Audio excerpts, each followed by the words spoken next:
ವಿಷಯ ಕನಿಷ್ಠ ವೇತನ ಪರಿಷ್ಕರಣೆಯ ಅಂತಿಮ ಅಧಿಸೂಚನೆ ಹೊರಡಿಸುವಂತೆ ಒತ್ತಾಯಿಸಿ ಹಾಗೂ ತುಟ್ಟಿ ಭತ್ಯೆ ಹೆಚ್ಚಿಸಿ ಕನಿಷ್ಠ ವೇತನ ಜಾರಿಗೊಳಿಸುವಂತೆ ಆಗ್ರಹಿಸಿ ದಿನಾಂಕ 5 ಮಾರ್ಚ್ 2026ರಂದು ರಾಜ್ಯವ್ಯಾಪಿ ಜಿಲ್ಲಾ ಕಾರ್ಮಿಕ ಅಧಿಕಾರಿಗಳ ಕಚೇರಿ ಮುಂದೆ ಪ್ರತಿಭಟನೆ ನಡೆಸಿ ಸಲ್ಲಿಸಿರುವ ಮನವಿ ಪತ್ರ. ಕನಿಷ್ಠ ವೇತನ ಎಂಬುದು ದಾನವಲ್ಲ, ಅದು ಕಾರ್ಮಿಕನ ಶ್ರಮದ ಘನತೆಯನ್ನು ಕಾಪಾಡುವ ಸಂವಿಧಾನಿಕ ಹಕ್ಕು.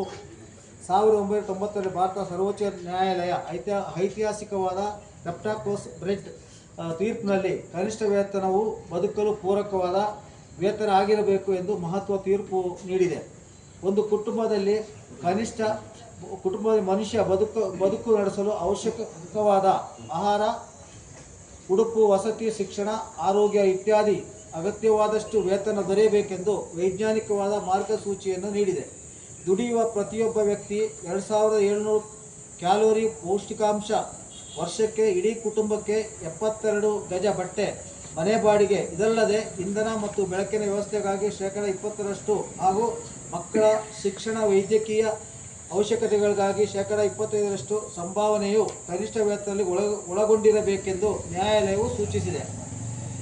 ಈ ಪ್ರಮಾಣದ ವೇತನವನ್ನು ನೀಡಲಾಗದ ಯಾವುದೇ ಉದ್ಯಮವು ಅಸ್ತಿತ್ವದಲ್ಲಿರುವ ಹಕ್ಕು ಇಲ್ಲವೆಂದು ಸ್ಪಷ್ಟಪಡಿಸಿದೆ. ಹೆಚ್ಚಿನ ವೇತನವು ಉದ್ಯೋಗ ನಷ್ಟಕ್ಕೆ ಕಾರಣವಾಗುತ್ತದೆ ಎಂಬ ವಾದವು ನೊಬೆಲ್ ಪ್ರಶಸ್ತಿ ವಿಜೇತ ಡೇವಿಡ್ ಕಾರ್ಡ್ ಅವರು ಸುಳ್ಳೆಂದು ಪ್ರತಿಪಾದಿಸಿದ್ದಾರೆ. ಕನಿಷ್ಠ ವೇತನವನ್ನು ಹೆಚ್ಚಿಸುವುದು ಉದ್ಯೋಗ ಕಡಿಮೆ ಮಾಡುವುದಿಲ್ಲ, ಬದಲಾಗಿ ಇದು ಆರ್ಥಿಕ ಬೆಳವಣಿಗೆಗೆ ಸದ್ಗುಣಶೀಲ ಚಕ್ರವನ್ನು